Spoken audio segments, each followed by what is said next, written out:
Hello সবাইকে, সবাই কেমন আছো? আশা করি সবাই ভালো আছো, আমিও ভালো আছি। তো সকাল সকাল কী মাছ এসেছে অল্প দেখিয়ে দেই।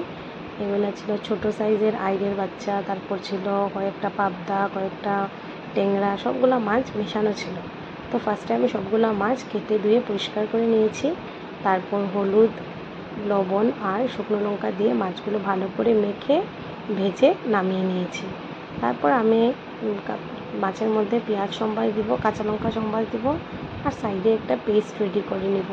পেঁয়াজ, আদা, কাঁচা লঙ্কা বেটে তারপর এটা দিয়ে দিব সামান্য হলুদ, সামান্য লঙ্কা গুঁড়া, সামান্য জিরে গুঁড়া দিয়ে রেডি করে নেব। তারপর আমি সম্বাস দিয়েছি পেঁয়াজ আর কাঁচা লঙ্কা দিয়ে ভালো করে ভেজে পেস্টগুলো দিয়ে সামান্য নাড়াচাড়া করে তার মশলাগুলো ভালো করে ভাজা হওয়ার পর মাছগুলো দিয়ে ঝোল দিয়ে ভালো করে তরকারিটা ফুটিয়ে নামিয়ে নেব। তারপর আজকে আমি আরেকটা করব আলু দিয়ে শিদল দিয়ে ঝোল একটা। তো আলুও আমি কেটে ধুয়ে রেডি করে নিয়েছি, সাইডে দিকে শিদল আর ধুয়ে নিয়েছি। তারপর আলুকে হলুদ আর লবণ দিয়ে ভালো করে ফার্স্টে ভেজে নিব।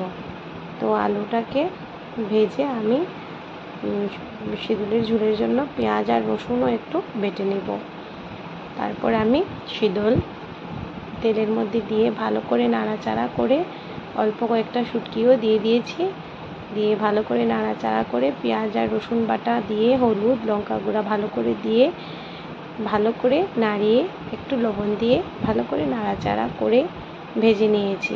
তো তারপরে একটু জল দিয়ে সামান্য নাড়াচাড়া করে ভেজে রাখা আলুগুলোও দিয়ে দিয়েছি, আর দিয়ে তারপর ভালো করে কষিয়ে ঝোল দিয়ে আমার শুটকির ঝোলও রেডি। তো সবাই বলবে আমার রেসিপিটা কীরকম হয়েছে, ভালো লেগে থাকলে লাইক, শেয়ার, সাবস্ক্রাইব নিশ্চয়ই করবে।